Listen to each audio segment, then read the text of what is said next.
구약 성경에는 에벨이라고 되어 있고요. 신약 성경에는 헤버라고 되어 있습니다. 이름이 이제 히브리어로 발음하느냐 헬라어로 발음하느냐 발음의 차이입니다. 자음을 갖고 모음만 달라요.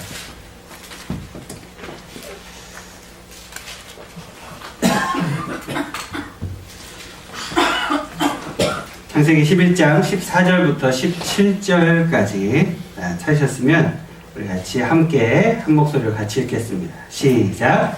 셀라는 30세에 에벨을 낳았고 에벨을 낳은 후에 403년을 지내며 자녀를 낳았으며 에벨은 34세에 벨렉을 낳았고 벨렉을 낳은 후에 430년을 지내며 자녀를 낳았으며 아멘. 1955년도에 그 중동에 있는 시리아에 살던 한 농부가 땅을 파다가 우연히 현무암으로 된 사자 조각과 잔을 하나 발견했는데 그곳에서 이제 고고학자들이 뭐 이상하게 자꾸 나오기 시작하니까 그것을 발굴하기 시작하면서 에블라토판이라는 걸 발견하게 됩니다. 에블라토판에 보면 이렇게 쐐기 문자로 글씨가 적혀 있는데 우리는 아무리 들여다봐도 저게 뭔 글자인지 모르겠지만 어쨌든 고고학자들은 이제 에블라토파를 발견해가지고 이제 그 역사를 연구하기 시작했습니다. 근데 저 토판이 몇 개 나왔냐면 한 2만 개 정도가 찾아냈어요. 그러니까 굉장히 엄청난 양이죠. 2만 개의 토판이 나왔으니까. 근데 연구를 해보니까 그 BC 한 2500년경에 시리아 북부 지역에 에블라 왕국이 존재했었다는 걸 알게 됐어요. 그 전까지는 뭐 에블라 왕국이라는 것이 있었는지 뭐 거기 누가 살았는지 이런 거 하나도 몰랐는데 저 토판 덕분에 이제 에블라 왕국이라는 게 존재했구나 그거를 이제 알게 되었습니다. 자, 에블라 왕국이 어디냐면 저기 지금 깜빡깜빡 하는 데 있죠? 에블라라고 표시된 곳이 저곳이 이제 에블라인데 시리아 그 북서쪽에 있는 지역입니다. 뭐 지금도 뭐 여전히 사람이 살고 있고 그 지명도 역시 지금 에브라입니다. 에브라. 똑같이 그렇게 지금 쓰고 있습니다. 근데 저 토판을 분석을 해보니까 재밌는 걸 많이 알게 되었는데 그 당시에 저쪽 에블라 왕국에 살고 있던 사람들이 인구가 약 30만 명 정도 됐어요. 굉장히 많이 산 거예요. 그때 당시로 생각하면. 그리고 창고가 있었는데 그 당시에 이제 왕국에 창고가 있었는데 볼이 54만 8,500석이 보관되어 있다. 이렇게 적혀 있습니다.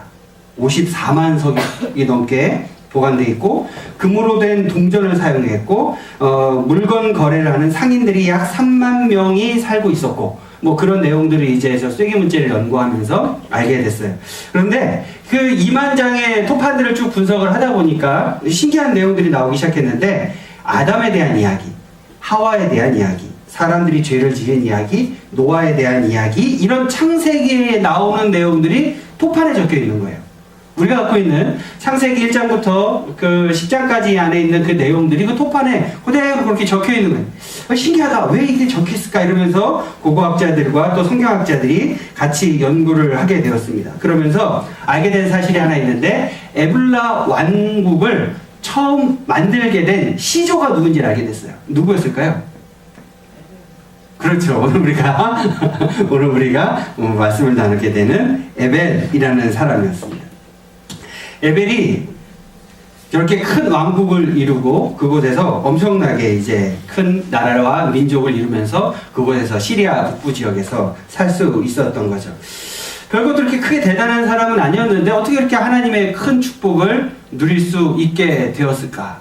우리 성경에 나오는 사람들 중에 여러분이 우리가 쭉 공부를 해오고 있지만 왕국을 이룬 사람이 별로 없잖아요. 그렇죠? 그냥 평범하게 살았거나 그런 사람들이 주로 대부분인데 그 중에서 이 에벨이라는 사람은 엄청나게 큰 왕국을 만들게 됩니다. 그런데 왜 어떤 비결로 그가 이렇게 엄청난 왕국을 이룰 수 있었을까?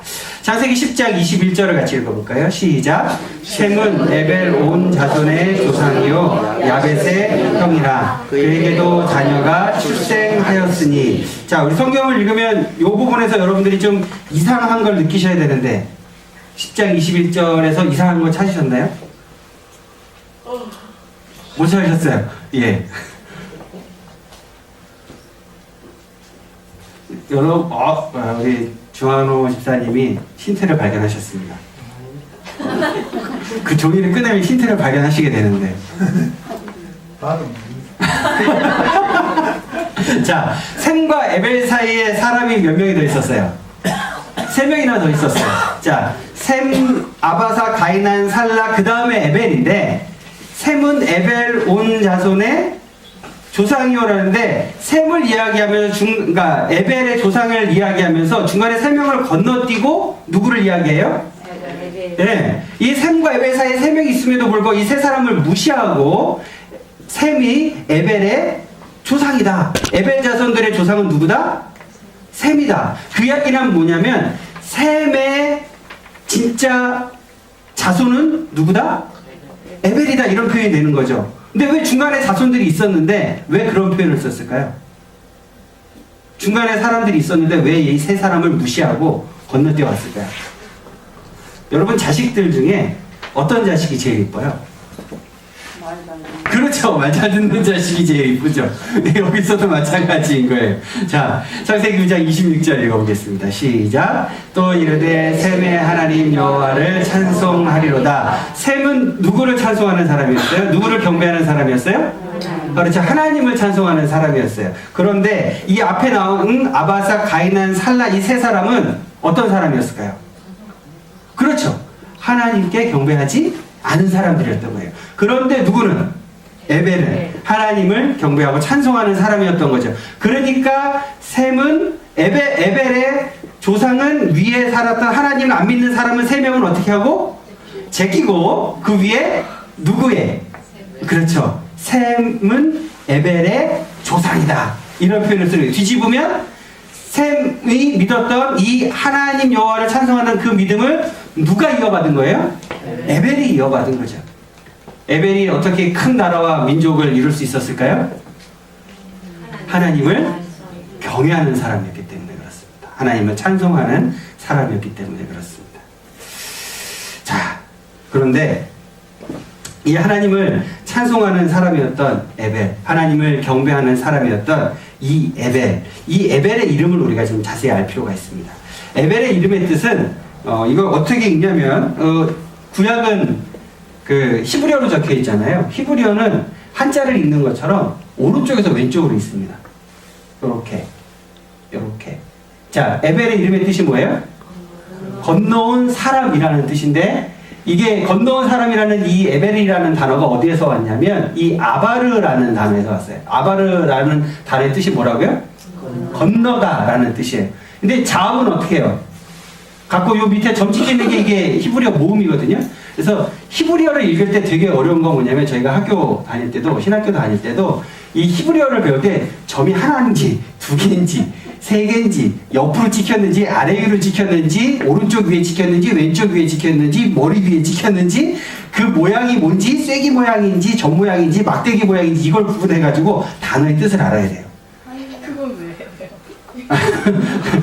해요? 시험을 봐요. 그래갖고 히브리어 시험을 볼 때는 한 3주 전부터 단어를 외우느냐고 아무리 들여다봐도 점이 몇 개 찍혔느냐에 따라서 발음이 바뀌고 그리고 뜻이 바뀌니까 진짜 어려웠거든요. 그래서 지금도 잘 몰라요. 그래도 맨날 히브리어를 볼 때마다 주석을 계속 찾아야 돼요. 근데 어쨌든 그래도 저는 읽을 줄 아니까 다행인 건.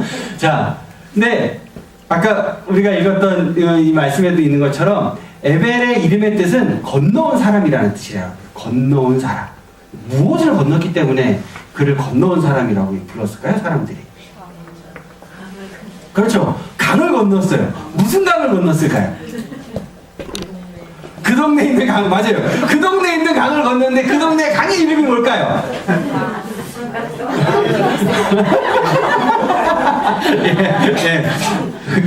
그 동네입니다. 여기 그 동네인데 그 동네가 있는데 저기 노아의 자손들이 터키에 노아의 방주가 어디에 걸렸을 걸로 우리가 예상을 하냐면 터키 지역의 아라랏산 근처에 걸렸을 것으로 성경학자들이 예상을 하는데 터키 아라랏산이 이 위에 근처에 있습니다. 이 위쪽으로 아라랏산이. 그래서 터키에서 쭉 사람들이 어떻게 했냐면 따뜻한 곳 살기 좋은 곳으로 내려왔겠죠. 쭉 내려오면서 사람들이 어디에서 많이 정착을 하고 살았냐면 우리가 전에 보았던 이 바벨론 제국이 있었던 티그리스 강과 유프라데스 강 사이에 여기에서 많이 살았어요. 왜 여기서 많이 살았을까요? 일단 물이 많아요. 또 네, 농사 짓기가 좋고 목축도 잘 되고 풀도 잘 자라고 작물이 잘 자라니까 이곳에서 모여서 살았어요. 이곳에서 모여서 살았는데 그곳에 모여서 살면서 사람들이 뭐 했다고요? 네, 바벨탑을 만들었다고요. 바벨탑. 죄를 짓고 또 동성연애를 하고 탑을 쌓아서 하나님처럼 되고 싶어하고 그렇게 죄 짓던 사람들이 몰려 살던 곳이 저 바벨탑을 지었던 바벨론 근처입니다. 그러니까 요 지역이에요. 같은 지역. 그러니까 요 지역에 살던 우리가 공부하고 있는 누구요?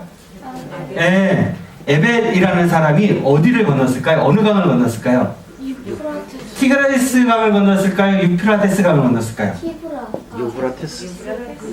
자, 여기서 여러분들이 아셔야 되는 게 여기서 지중해가 여기 있으면 지중해 옆에 요 지역을 우리는 뭐라고 부를까요? 지금 요 지역을 우리가 지금 뭐라고 부를까요? 맞습니다. 팔레스타인 지역이라고 부릅니다.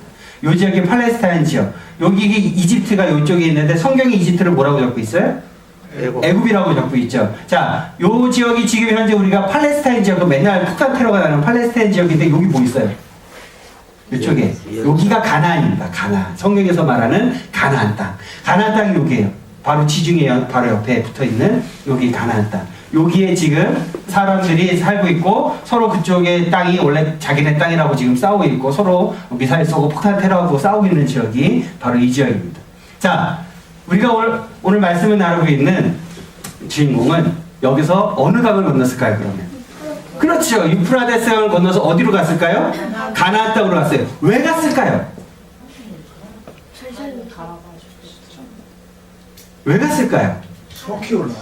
소 키우려고. 저쪽 사람들은 소를 그렇게 많이 키우진 않습니다. 그렇죠. 가나안 땅이 젖과 꿀이 흐르는 땅이라고 생각하실 수도 있는데 이쪽 땅이 비옥할까요? 이쪽 땅이 비옥할까요? 참고로 여기 뭐라고 써 있어요? 네, 어느 쪽 땅이 비옥할까요? 그렇죠. 당연히 이 지역이 비옥하죠. 그런데 왜 강을 건넜을까요? 약속의 땅. 하나님의 약속의 땅. 근데 창세기 요 앞쪽에 창세기 1장부터 10장 내용을 보면 가나안 땅을 하나님이 약속으로 주셨다는 얘기가 나오잖아요. 아직은. 맞습니다. 예. 네, 지금 기금씨 집사님이 정확하게 지적하셨습니다. 여기는 무엇을 섬기는 땅이에요? 우상을 섬기는 땅이에요. 지금 이 에벨이 살던 시대에 노아가 죽었을까요? 살았을까요? 노아가 살아있을 때일까요? 죽었을 때일까요? 네, 살아있을 때입니다. 이 힌트가 있었는데 무슨 힌트가 있었을까요?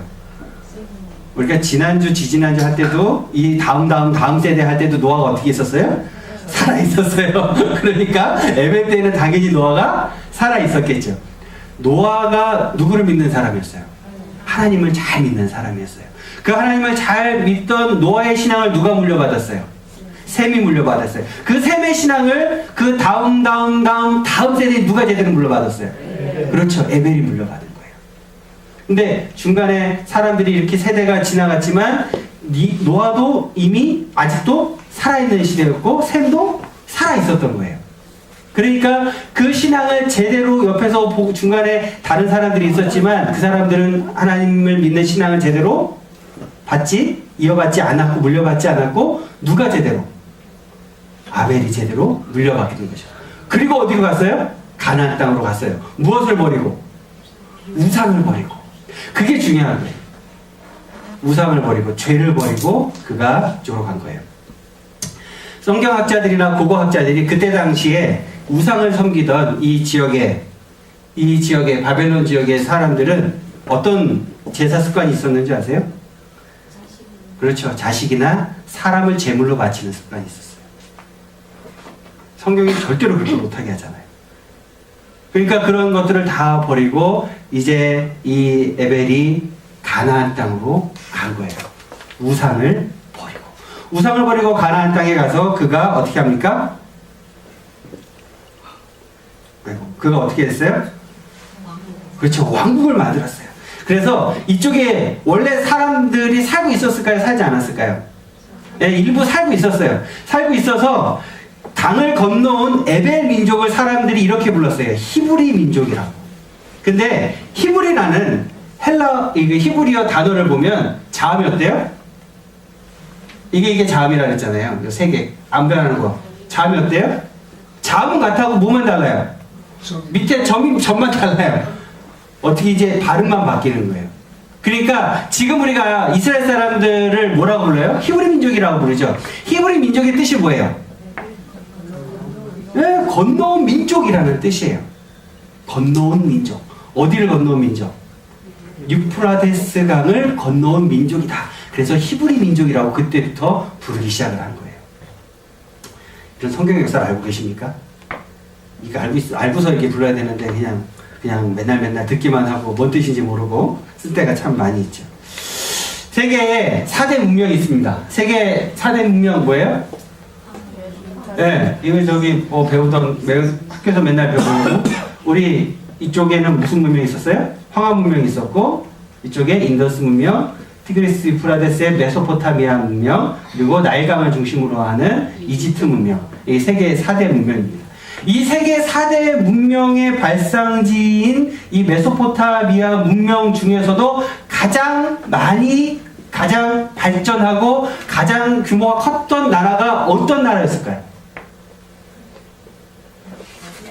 그렇죠. 우리가 지금 보고 있는 에블라 나라는 이 위쪽에 있었던 이 메소포타미아 문명에서도 가장 번성했던 왕국이었습니다. 엄청난 축복을 받은 거예요. 그렇죠? 근데 그 축복을 받은 비결이 뭐였어요? 그렇죠. 오늘 역사 얘기가 나오니까 다들 지금 좀 어려우신가 봐요. 지금 표정이 평소보다 굉장히 어둡습니다, 지금. 아, 비가 와서 그런 거예요? 네, 비가 와서. 네. 성경을 읽을 때 있잖아요. 이렇게 좀 덮어놓고 읽으시기보다는 어떻게 읽는 게 좋을까요? 알고 읽으면 재밌습니다. 성경을 알고 읽으면 재밌는데 이 설명하기가 사실 그렇게 쉽지가 않아서 저도 고민을 많이 했는데 이거를 이렇게 다 설명을 해야 되나 말아야 되나 그냥 그 성경 구절만 설명할까 이렇게 말까 고민하다가 우리는 그래도 이렇게 서로 얼굴 보면서 가까이서 설명할 수 있으니까 한번 해보자. 그래갖고 제가 이거를 열심히 이렇게 다 준비를 했는데 약간 무리가 되긴 하는 것 같습니다. 자, 어쨌든 이 문명들이 이렇게 융성하고 번성을 했는데 그 에벨이라는 사람이 하나님을 잘 믿고 싶어서 저쪽에 있는 그런 부와 명예와 이런 것들을 다 버리고 어디로 가요? 그렇죠. 가나안 땅으로 들어가서 그곳에서 하나님을 잘 섬김으로써 그가 에블라 왕국을 이루고 에블라 왕국의 시조가 되게 되었던 것입니다. 우리가 이 에벨처럼 하나님의 은혜와 축복을 많이 누리기 위해서는 그러면 어떻게 하는 게 가장 중요할까요? 뭘 하는 게 제일 중요할까요? 일단 우상을 버리는 게 제일 중요하겠죠. 여러분의 삶 속에 우상을 버리는 것. 그러니까 우상을 버린다는 건 누구를 믿는다는 거예요? 하나님을 믿는다는 거예요. 우상을 버린다는 건 하나님을 믿는 거예요. 그게 가장 큰 축복이 되는 거죠. 근데 우상이 요즘에는 우상이 참 많아요. 우상하면은 뭐가 우상이에요? 제일 많은 게. 예. 불쌍 아니에요? 우상 사람들이 무엇인가를 만들어서 자연이나 동물이나 이런 형상을 만들어서 그것을 믿는 것 우리가 우상이라고 하죠. 우리나라에서는 제일 많은 우상이 이분이시고, 그렇죠? 예, 북쪽에 가면 이분이시고, 예. 근데 이제 남쪽에서도 좀 많이 바뀌어서 이분을 좀 많이 섬기고 계십니다. 여러분들은 어떤 분을 제일 많이 섬기고 계십니까? 제가 알고 있는 어떤 학생은 이분을 섬기고 계시기도 합니다. 뭐 이렇게 여러 종류의 하여튼 우상들이 있죠. 근데 여러분 우상이라고 하면 하나님 위에 우리가 믿는 것 이 정도 생각하시잖아요. 그리고 또 우상에 대해서 조금 그 성경적으로 뭐 성경 공부나 이런 거 하신 분들은 우상을 이렇게 많이 표현하십니다. 우상을 어떻게 표현하냐면 내가 하나님보다 더 좋아하거나 하나님보다 더 의지하거나 하나님보다 더 섬기는 모든 것들을 우상이라고 한다. 이렇게 주로 많이 알고 계시죠. 자, 그러면 우상의 성경적인 의미는 뭘까요? 우리 같이 읽어볼까요? 레위기 26장 1절 읽어보겠습니다. 시작. 너희들은 자기를 위하여 조각한 것이나 주상을 세우지 말며 너희 땅에 조각한 석상을 세우고 그에게 경배하지 말라. 나는 너희의 여호와 하나님 여호와입니다. 아멘. 자, 여기 보면 우상이 뭐라고 돼 있어요? 자기를 위하여 만든 것. 자기를 위하여 만든 것이 뭐예요? 우상이에요. 그러면 여러분은 여러분을 위하여서 무엇을 만들고 계세요? 그걸 만들면 그것이 우상이 되는 거죠. 여러분이 여러분을 위해서 만들기를 제일 많이 만들고 계시는 게 뭐예요? 밥? 예. 그렇죠. 여러분이 가장 많이 만들기를 원하시는 것, 통장 잔고를 만들기를 원하시죠. 그렇죠. 네. 내가 나를 위해서 만들기 제일 좋아하는 것, 통장 잔고. 네. 또 여러분을 위해서 무엇을 만들고 계세요? 내가 나를 위해서 만드는 것. 또 뭐가 있어요? 돈 말고는 없어. 돈만 있으면 돼요? 네? 돈만, 자식도 우상이 되죠. 그렇습니다. 네, 건강도 우상이 될 수도 있습니다. 맞습니다. 예, 요즘에 좀 있으면은 6월 달에 뭐가 있어요? 네, 지방선거가 있습니다. 지방선거 나간다고 하면은 집에서 좋아하는 사람도 있고 한 번만 더 나가봐라 내가 너랑 이혼한다 뭐 이런 집들도 있다고 하던데 이런 권력과 명예를 갖고자 하는 것도 나를 위해서 하는 거면 뭐예요? 그게 우상이 되는 거죠. 좋은 대학교 자녀들을 위해서 자녀가 좋은 대학을 갔으면 좋겠다. 우리 자녀들이 뭐 갔으면 좋겠다. 뭐 그렇게 되면 그게 뭐가 되는 거예요? 우상이 되는 거예요. 또 뭐가 있을까요? 아까 건강에 대한 이야기를 하셨는데 내가 나 자신을 지나치게 사랑하는 것 그것도 뭐가 될까요? 그것도 우상이 되는 겁니다. 그러니까 나를 위하여 만드는 모든 것이 뭐가 되는 거예요? 우상이 되는 거예요. 나를 위하여서 만드는 모든 것. 여러분 이 중에서 어떤 게 여러분이 가장 많이 만들고 계시는 우상 같으세요?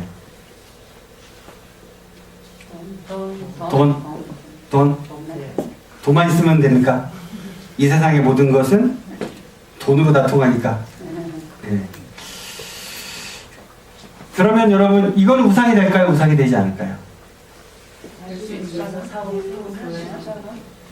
십자가 우상이 될까요? 안 될까요? 네. 1980년대 초에 한국 교회들이 예배당 안에 있는 십자가를 한번 다 치운 적이 있습니다. 교단들에서 다 결정을 해가지고 예배당 안에 십자가를 두지 말자. 다 치운 적이 있어요. 왜 치웠는지 아세요? 십자가 이렇게 걸어놓고 이렇게 해놓으니까 그 어르신들이 옛날에 정한수 떠놓고 빌던 습관들이 있으셔가지고 이제 교회 다니시는 분들이 새벽에 교회 나가지고 교회 십자가 밑에다가 정한수 떠놓고 빌고 계시는 거예요. 그래서 빌고 계시는 거예요. 그래가지고 큰일 났다. 이게 사람들이 십자가에 대한 의미는 다 잃어버리고 옛날에 성황당에 가서 물 떠놓고 기도하듯이 십자가를 뭐하고 있다? 우상으로 섬기고 있다. 그래가지고 십자가를 예배당 안에 있는 십자가를 다 치운 적이 있었습니다. 요즘에는 뭐 다시 이제 아래다가 다시 십자가를 다시 세우기도 하긴 하지만 많이 하나님께 내가 무엇인가를 구하고 빌 때 나를 위해서 구하고 비는 그런 것들이 지나치면 어떻게 될까요? 그렇죠. 그것 자체가 우상이 되는 거예요. 그럼 이건 우상일까요? 우상이 아닐까요? 이거는 뭐냐면 교회를 뜻하는 거예요. 교회. 교회는 우상이 될까요? 우상이 되지 않을까요? 교회도 우상이 될 수 있습니다. 여러분이 교회를 선택하실 때, 여러분이 교회를 정하고 교회에 출석하시게 될 때 나를 위해서 선택하셨으면 그 교회가 우상이 될 수 있습니다. 내가 교회를 다니는 이유가 하나님의 사랑에 감사하고 예수 그리스도의 복음을 전하고 그 공동체와 함께하기 위해서 또 하나님 나라의 확장을 위해서 교회를 다니는 것이 아니라 교회를 종교 생활하고 문화 생활하고 즐기기 위해 다닌다면 그 교회가 뭐가 되는 거예요? 우상이 되는 거예요. 근데 요즘 많은 분들이 어떻게 해요? 교회를 선택하는 기준이 교회에 일단 뭐가 있어야 돼요? 일단 카페가 있어야 돼요. 교회 또 뭐가 있어야 돼요? 와이파이가 잘 터져야 돼요. 또 교회 뭐가 잘 돼야 돼요? 뭐가 있어야 돼요? 교회가 버스가 있어야 교회가 건물이 있어야 하고 교회가 뭐가 있어야 되고 뭐 이런 게 있어야 되는 거예요. 그게 있어야 교회를 다니는 거예요. 교회 다니는 이유와 목적이 누구를 위해서? 나를 위해서. 그러면 그 교회는 나에게는 뭐가 되는 거예요? 우상이 되는 거예요. 여러분 우리 교회 왜 다니세요?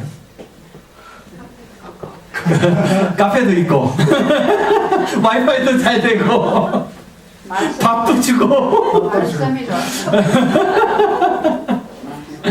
그래서 우리 교회 다니고 계시다면 우리 교회는 우상인 거예요. 여러분 교회 왜 다니세요? 교회 왜 다니세요? 교회 정의에 대해서 알고 계세요? 뭐가 교회예요?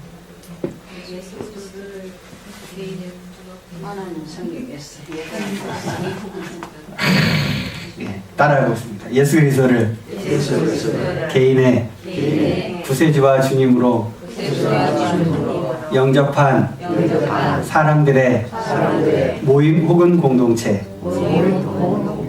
그걸 교회라고 하는 거예요. 예수 그리스도를 개인의 구세주와 주님으로 영접한 사람들의 모임 혹은 그 공동체. 그럼 모이는 장소는 뭐라고 부를까요? 여기는 뭐예요? 예배당이에요. 옛날에는 교회 간판에 비전 교회라고 안 써 있었어요.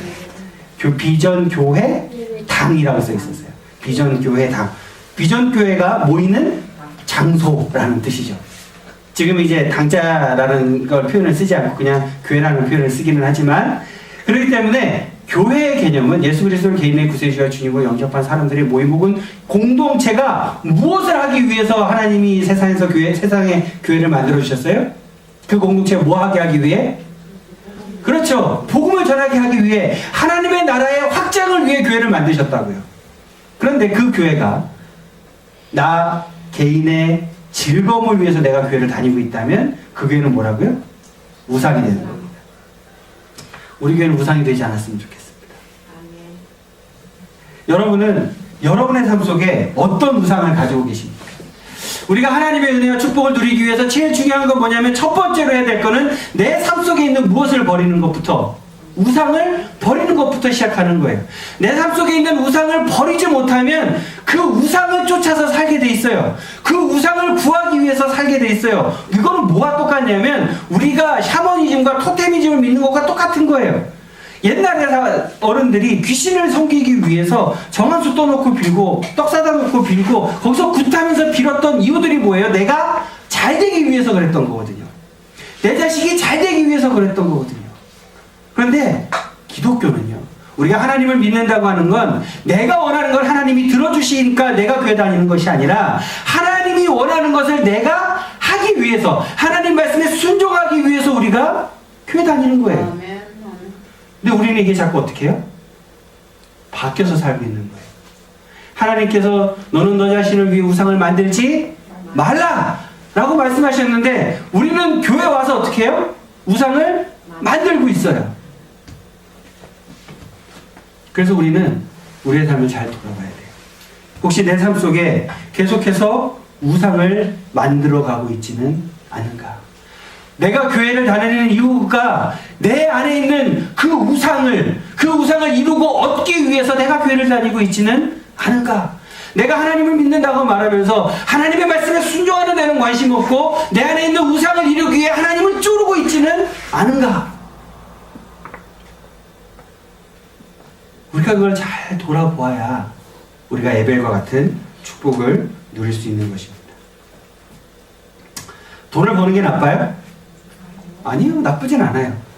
돈 버는 것 자체가 나쁜 건 아니에요. 근데 그 돈 벌어서 나 혼자 잘 먹고 잘 살려고 돈을 벌면 그 돈이 뭐가 된다고요? 우상이 되는 거예요. 근데 내가 정당한 방법으로 열심히 일해서 돈을 열심히 벌어서 그 돈을 무엇을 위해? 하나님을 위해. 그렇죠. 하나님을 위해, 하나님 나라의 확장을 위해, 이웃을 위해 사용하면 그건 아주 좋은 거예요. 그건 우상이 아닌 거예요. 왜? 내가 그걸로 누리려고 하는 게 아니니까. 내가 당연히 열심히 일하면서 그 열심히 일한 그 소득으로 하나님 나라의 확장과 다른 어려운 이웃들을 돌보기 위해서 살아가는 것, 그건 아주 아름다운 거예요. 내가 높은 자리에 올라가기 위해, 내가 좋은 대학을 가기 위해서 열심히 노력하는 것도 마찬가지예요. 그게 나쁜 거예요? 그거 자체가 나쁜 건 아니에요. 그런데 그 목적이 어디에 있냐고요? 그 목적이 나에게 있으면 그것은 뭐라고요? 우상이 됩니다. 하지만 그것이 하나님 나라의 확장을 위해서라면 그것이 우상이 되는 건 아니죠. 그런데 문제가 있습니다. 헷갈린다는 거예요. 우리가 기도할 때 이렇게 기도하죠. 하나님, 우리 애가 이번에 꼭 서울대학교 입학했으면 좋겠습니다. 우리 애가 서울대학교 입학해서 하나님의 영광을 나타냈으면 좋겠습니다. 하나님의 영광을 위한 걸까요? 나의 영광을 위한 걸까요? 어떤 거예요? 이게 애매하잖아요. 그렇죠? 하나님, 내가 이번에 이 좋은 이 일을 잘 맡아서 이 일을 통해서 제가 돈을 좀 잘 벌었으면 좋겠습니다. 이걸 통해서 제가 하나님의 영광을 나타낼 수 있도록 주님 도와주시옵소서. 하나님의 영광을 위한 걸까요? 나의 부귀영화를 위한 걸까요? 이게 좀 애매해요. 그죠? 이게 도대체 어떻게 해야 되는지. 그러면 그 다음을 보면 알 수 있어요. 대학교에 입학하고 난 다음, 내가 좀 돈을 좀 갖고 난 다음에, 내가 어느 정도 높은 자리에 올라가고 난 다음에 그 사람의 삶이 어디에 있느냐, 그 사람이 그 다음에 무엇을 위해 살아가느냐를 보면 정말 그것이 그 사람에게 우상이었는지 아니면 진짜 하나님의 영광을 위한 것이었는지 알 수 있다고요. 그러면 다시 물어볼게요. 여러분의 삶 속에 여러분이 그렇게 하나님께 구하고 하나님께 열심히 그렇게 기도했던 그 모든 것들이 하나님께서 주시고 난 다음에 여러분은 그 다음에 어떻게 하셨냐고요. 아니 지금 그걸 받고 난 다음에 어떻게 살고 계시냐고요. 그걸 보면 내가 우상을 섬겼던 건지 아니면 내가 하나님의 영광을 위해 그것을 구했던 것인지 그걸 알 수가 있습니다.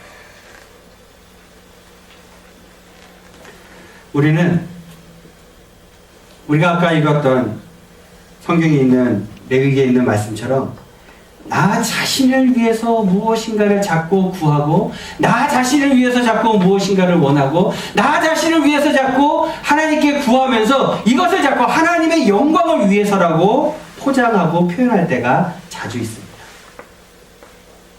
여러분의 기도 제목은 어디에 있습니까? 여러분의 기도 제목이 나의 영광을 위해서, 나의 즐거움과 나의 기쁨을 위해서 있는 기도 제목들입니까? 아니면 그것에 하나님의 뜻을 구하는 것에 있습니까? 여러분의 마음속에 혹시 우상이 가득하다면, 여태까지 하나님 나라의 확장을 위해서 살아가는 것이 아니라 나의 영광을 위해서 여태까지 살아왔다면, 그것을 구하는 삶을 살았다면 우리는 여전히 교회에 와서도 우상을 쫓고 있는 겁니다.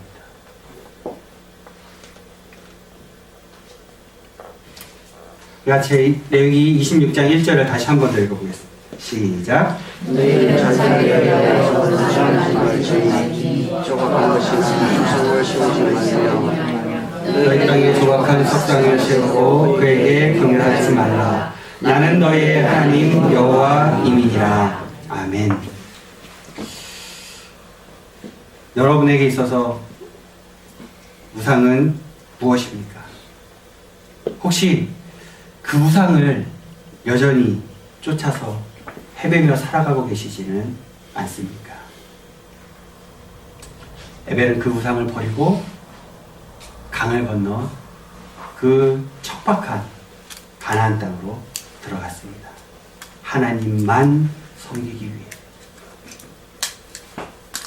우리가 여전히 우상을 쫓아서 살아가고 있다면 우리는 강을 건너지 않겠죠. 그곳에 안주하겠죠. 하지만 우리가 우상을 버리고 그 강을 건너면 하나님의 은혜를 받을 수 있습니다. 하나님의 축복을 누릴 수 있게 되는 것입니다. 에벨처럼 강을 건너서 우상을 버리는 여러분들이 되시길 주님의 이름으로 축복합니다. 기도하겠습니다.